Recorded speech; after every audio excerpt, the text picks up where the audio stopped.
Le cas de Georges Mikotadze, contraint de quitter l'Olympique lyonnais alors qu'il exprimait clairement sa volonté de rester au moins une saison supplémentaire, illustre avec force une réalité parfois cruelle du football moderne. Ce départ n'est pas seulement un transfert parmi d'autres, mais un symbole des contradictions profondes qui traversent ce sport. D'un côté, on demande aux joueurs de faire preuve d'un attachement indéfectible au maillot, de cultiver une loyauté à l'égard du club et de ses supporters, d'incarner presque une certaine idée du romantisme sportif. De l'autre, les clubs, soumis à des impératifs financiers de plus en plus lourds, n'hésitent pas à sacrifier ces mêmes joueurs dès qu'une offre intéressante se présente ou que la situation économique l'impose. Dans le cas précis de Mikotadze, comme cela avait déjà été observé avec Seko Fofana avant lui, la décision a été prise sans réelle prise en compte de la volonté du joueur. Ce dernier souhaitait continuer l'aventure lyonnaise, s'inscrire dans la durée et rendre au club ce qu'il avait reçu. Pourtant, il a été contraint de faire ses valises. Une telle issue suscite légitimement un profond sentiment de frustration, voire de révolte, tant chez le joueur que chez une partie des observateurs et des supporters. La douleur est d'autant plus vive que Mikotadze n'était pas un joueur quelconque dans l'effectif lyonnais. Issu de la formation locale, il représentait un lien fort avec l'identité du club et la culture lyonnaise. Sa présence avait une valeur symbolique qui dépassait largement son apport purement sportif. En l'écartant pour des raisons économiques, l'OL a tourné une page importante de son histoire récente, laissant une impression de trahison auprès de nombreux fidèles. Ce type de décision fragilise le rapport de confiance entre un club et ses supporters, déjà mis à mal par les résultats irréguliers de ces dernières saisons. L'exemple lyonnais contraste avec celui de Lille. Les Dogs, malgré les départs successifs de joueurs majeurs comme Chevalier, Jonathan David ou d'autres cadres, semblent conserver une certaine solidité collective et une capacité à se réinventer. Lyon, au contraire, donne l'image d'un club qui s'affaiblit peu à peu, perdant saison après saison ses meilleurs éléments sans parvenir à les remplacer efficacement. Cette tendance nourrit une inquiétude croissante et érode la patience des supporters. Parallèlement, l'actualité européenne offre d'autres secousses médiatiques, notamment avec le limogeage de José Mourinho. Écarté après l'élimination en tour préliminaire de la Ligue des Champions face au Benfica Lisbonne, le Special One subit là un revers brutal. Beaucoup d'observateurs jugent cette décision prématurée, car Benfica est une équipe habituée à briller sur la scène européenne, régulièrement présente dans les phases finales. Tomber face à un tel adversaire n'avait rien d'humiliant. Pourtant, la sanction est tombée. Pour Mourinho, le coup est rude. Il avait réussi à bâtir un projet séduisant, attirant plusieurs recrues convaincus par son aura et son discours. Ces joueurs, venus précisément pour travailler sous ses ordres, se retrouvent désorientés, privés de celui qui incarnait le projet sportif. Cette instabilité fragilise la crédibilité du club et laisse planer le doute quant à la capacité de Mourinho à rebondir une nouvelle fois dans une carrière déjà jalonnée de hauts et de bas. Dans un tout autre registre, l'attention médiatique se porte également sur l'équipe de France et son capitaine Kylian Mbappé. Chaque détail de sa vie, sur et en dehors du terrain, est scruté avec minutie. Depuis quelques mois, une transformation visible s'opère. Cheveux laissés plus longs, barbe naissante, style vestimentaire soigné. Ce relooking n'est pas anodin. Mbappé a compris que, dans le football moderne, la notoriété ne se construit pas uniquement grâce aux performances sportives, mais aussi par la maîtrise de son image et sa présence dans les médias. Sur les réseaux sociaux, notamment TikTok, chaque séquence le concernant devient instantanément virale. L'impact est colossal, visibilité accrue, influence renforcée et revenus générés à des niveaux impressionnants. Son équipe de communication exploite avec intelligence ce potentiel, transformant le moindre extrait vidéo en contenu calibré pour séduire des millions d'utilisateurs à travers le monde. Mbappé s'impose ainsi comme une figure non seulement sportive mais aussi médiatique et culturelle. Cependant, au-delà de cette dimension d'image, c'est sur le terrain que le capitaine des Bleus doit avant tout s'affirmer. Conscient que cette saison peut être déterminante pour sa carrière et pour son héritage, Mbappé s'entoure des meilleurs atouts. Avec Ousmane Dembélé, retrouvé à son meilleur niveau, et Marcus Thuram, encore perfectible mais déjà prometteur, ils composent un trio offensif de grande qualité. Si leur complicité technique et humaine se renforce, l'équipe de France disposera d'un potentiel offensif capable de renverser les plus grandes défenses. Leur synergie, associée au leadership naturel de Mbappé, pourrait bien ouvrir une nouvelle ère pour les Bleus. Une ère où la France, déjà championne du monde en 2018 et finaliste en 2022, viserait encore plus haut, avec la certitude de compter dans ses rangs l'un des meilleurs joueurs de la planète, aussi influe sur la pelouse que dans la sphère médiatique. Le Real Madrid arrive au paroxysme de ce début de saison après sa victoire à domicile contre Majorque. Avec ce succès, les Madrilènes restent invaincus et prennent la tête de la Liga, tandis que l'Athletic Bilbao d'Ernesto Valverde partage la deuxième place et que Villarreal trébuche face au Celta. Même le FC Barcelone connaît quelques accrochages et l'Espagnol surprend par sa performance. Mais notre focus reste sur le Real Madrid, leader et impressionnant sur ce démarrage. Rodri, quelles impressions laisse ce début de saison sous Xavi Alonso? Comme nous l'avions évoqué il y a quelques semaines, l'objectif principal du Real Madrid avant la trêve internationale était clair. 3 victoires en 3 matchs, et c'est exactement ce qu'ils ont accompli. Au-delà des résultats, le jeu progresse progressivement. Si le style n'est pas encore parfait, il montre des phases très intéressantes qui laissent entrevoir le potentiel de l'équipe. Lors du match contre Majorque, le Real a rapidement été mené, mais a su renverser la situation en moins de 2 minutes, exactement 72 secondes, avec une réactivité impressionnante. La première mi-temps a été solide, avec une possession majoritairement en faveur des Madrilènes, 17 tirs dont 7 cadrés, et une remontée spectaculaire qui a montré la capacité de l'équipe à réagir rapidement. Cependant, la seconde période a montré quelques failles. Le Real semble parfois subir un relâchement physique ou mental, laissant Majorque reprendre le contrôle par moments. Courtois a dû réaliser plusieurs arrêts décisifs, tandis que Trent Alexander-Arnold et Alvaro Cara ont effectué des interventions cruciales pour préserver l'avantage. Ces moments rappellent que, malgré le leadership, certaines vigilances et constances restent indispensables. 3 buts ont été annulés pour le Real, 2 pour hors-jeu et 1 pour une faute sur Wüller. Et, malgré ces situations, l'équipe a su maintenir sa solidité et sa maîtrise globale du match. On remarque également l'influence croissante de Xavi Alonso. Sa main se fait sentir dans le pressing, dans l'organisation défensive et dans la réactivité offensive. Même si le style n'éblouit pas encore sur toute la durée d'un match, on voit des signes encourageants, notamment dans la construction et la capacité à exploiter les transitions rapides. Pour finir, malgré les critiques sur la continuité ou l'éclat du jeu, l'impression générale reste positive. Le Real Madrid démontre un début de saison solide, avec un mélange d'efficacité et de phases prometteuses. Des joueurs comme Vinicius ou Arda Güler commencent à montrer leur protagonisme et leur capacité à influencer le cours des rencontres, confirmant que la base posée par Xavi Alonso est solide et que l'équipe progresse, même si certaines améliorations sont encore nécessaires pour atteindre un niveau véritablement spectaculaire. Je commence vraiment à apprécier ce que montre le Real Madrid cette saison, et il me semble que les deux aspects, le contexte dans lequel évolue l'équipe et son rendement actuel, sont parfaitement comparables et ne s'excluent pas l'un l'autre. Il n'y a rien de mal à reconnaître que le club vient d'une saison précédente catastrophique, un échec retentissant, une équipe totalement désorganisée, sans relief et dépourvue d'alternatives crédibles sur le terrain. Et pourtant, après un tel contexte, on commence à entrevoir des éléments prometteurs et des signes encourageants qui ne peuvent passer inaperçus.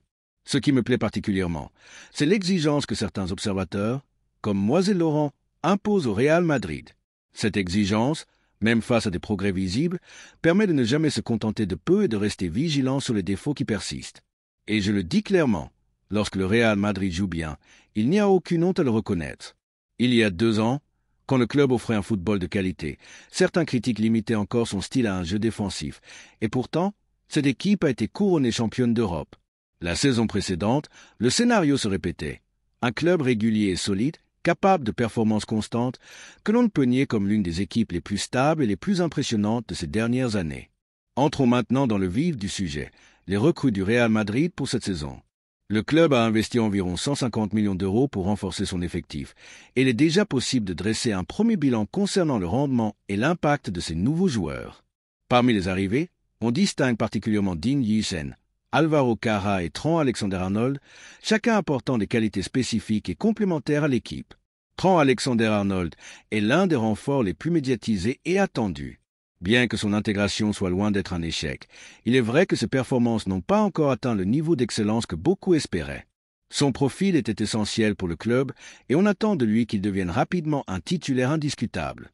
Pour l'instant, il demeure un joueur prometteur, mais il reste encore à confirmer son rôle central sur le long terme et à convaincre pleinement par sa régularité et son influence sur le jeu. À l'inverse, Dean Huijsen apparaît déjà comme une révélation. Son impact sur le terrain est indéniable, sa jeunesse et son audace se traduisent par une présence rassurante et une capacité à gérer les situations sous pression. Sa vision du jeu, ses passes filtrées entre les lignes et sa sérénité naturelle offrent une véritable valeur ajoutée à l'équipe. Il incarne ce mélange rare de talent brut et de maturité dans l'exécution, capable de transformer immédiatement la dynamique du Real Madrid, tant pour cette saison que pour l'avenir. Alvaro Cara, de son côté, démontre également qu'il est un investissement solide. Lors des derniers matchs, Il a surpassé des éléments comme Mendy ou Fran Garcia, prouvant qu'il est déjà un renfort de qualité. Son engagement et sa détermination sur le terrain reflètent l'importance de son retour au club après avoir été formé au Real Madrid et s'être construit ailleurs. Le club a mis les moyens pour le faire revenir et il représente à la fois une solution fiable pour le présent et une perspective d'avenir prometteuse. Dans l'ensemble, ces recrues illustrent parfaitement une stratégie qui allie jeunesse, talent et potentiel à long terme, tout en répondant aux besoins immédiats de l'équipe. Dean Huijsen et Alvaro Cara se démarquent par leur influence directe et leur capacité à transformer le jeu, tandis que Trent Alexander-Arnold reste encore à observer pour confirmer toute l'étendue de ses qualités. En conclusion, ce début de saison du Real Madrid, malgré le contexte difficile de la saison passée, montre déjà des signes encourageants.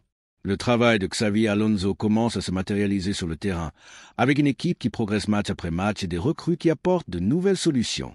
La combinaison de l'expérience des cadres, de l'audace des jeunes talents et d'une exigence tactique croissante permet au Real Madrid de reconstruire progressivement une base solide, laissant entrevoir un avenir prometteur et excitant pour le club. Le débat autour des recrues du Real Madrid cette saison reste particulièrement intéressant, surtout lorsque l'on examine leurs performances après seulement quelques matchs. Certains joueurs, comme Alvaro Cara, commencent à se distinguer par leur impact positif sur le terrain. Son intégration au sein de l'équipe est déjà très prometteuse. Il apporte de la sérénité dans la relance et démontre une grande capacité à se combiner avec des joueurs comme Militao, apportant ainsi ce mélange rare de stabilité défensive et d'élégance technique qui peut changer le rythme des actions de la construction du jeu depuis l'arrière. D'autres recrues, comme Dean Huijsen, continuent de montrer leur potentiel énorme malgré le fait qu'il ait joué très peu de matchs officiels avec le Real Madrid. Dans le cas de Huijsen, il est encore tôt pour le juger définitivement. Mais ses qualités techniques et sa capacité à relancer proprement le ballon font déjà de lui un élément précieux pour le club, surtout quand il s'agit de gérer la pression dans les matchs européens. Même un joueur comme Trent Alexander-Arnold, dont l'arrivée avait suscité beaucoup d'attentes, n'a pas encore convaincu pleinement. Et il faudra suivre son évolution pour voir s'il peut devenir un titulaire indiscutable, capable d'influencer le jeu du Real sur la durée. Il est également intéressant de souligner que le Real Madrid pourrait ressentir le besoin d'un milieu de terrain supplémentaire, capable de donner du rythme, de la profondeur et de la stabilité au cœur du jeu. Les matchs contre Osasuna, Oviedo ou Mallorca peuvent être gérés avec l'effectif actuel, mais lorsque l'équipe devra affronter des adversaires plus exigeants ou voyager pour les rencontres européennes, ce type de joueur pourrait devenir crucial. La possibilité de disposer d'un milieu capable de contrôler le tempo et de distribuer le jeu de manière intelligente représente un atout stratégique non négligeable pour Xavi Alonso. Par ailleurs, certains jeunes joueurs comme Mastantuono, malgré leur très jeune âge, pourraient à terme faire la différence.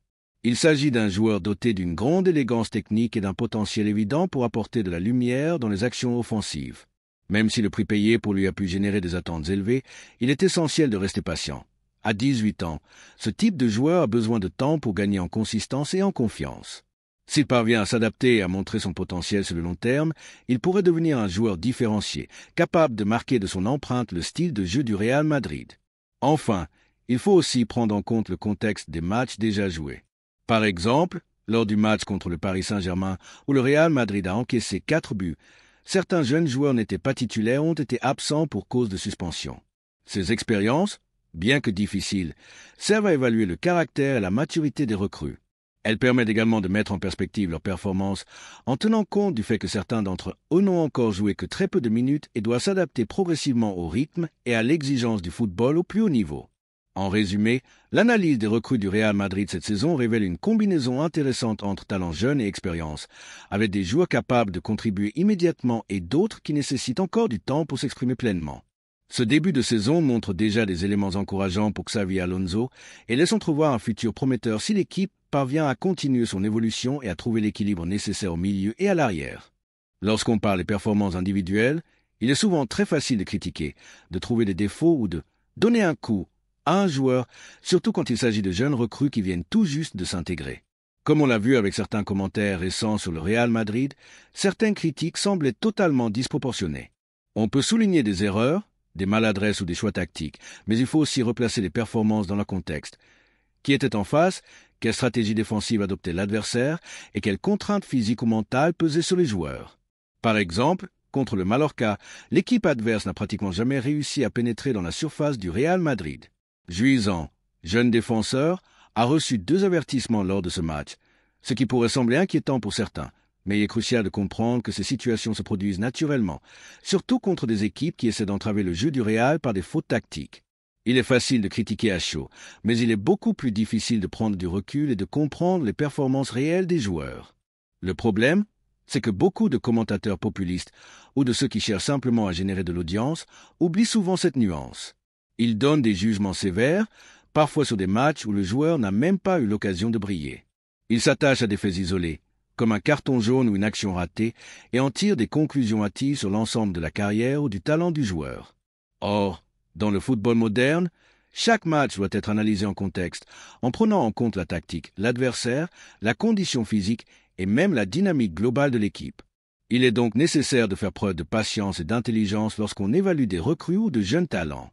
Un joueur comme Juizan, ou d'autres jeunes recrutés récemment, a besoin de temps pour s'adapter au rythme de la Liga, à la pression médiatique et aux exigences tactiques de Xavi Alonso.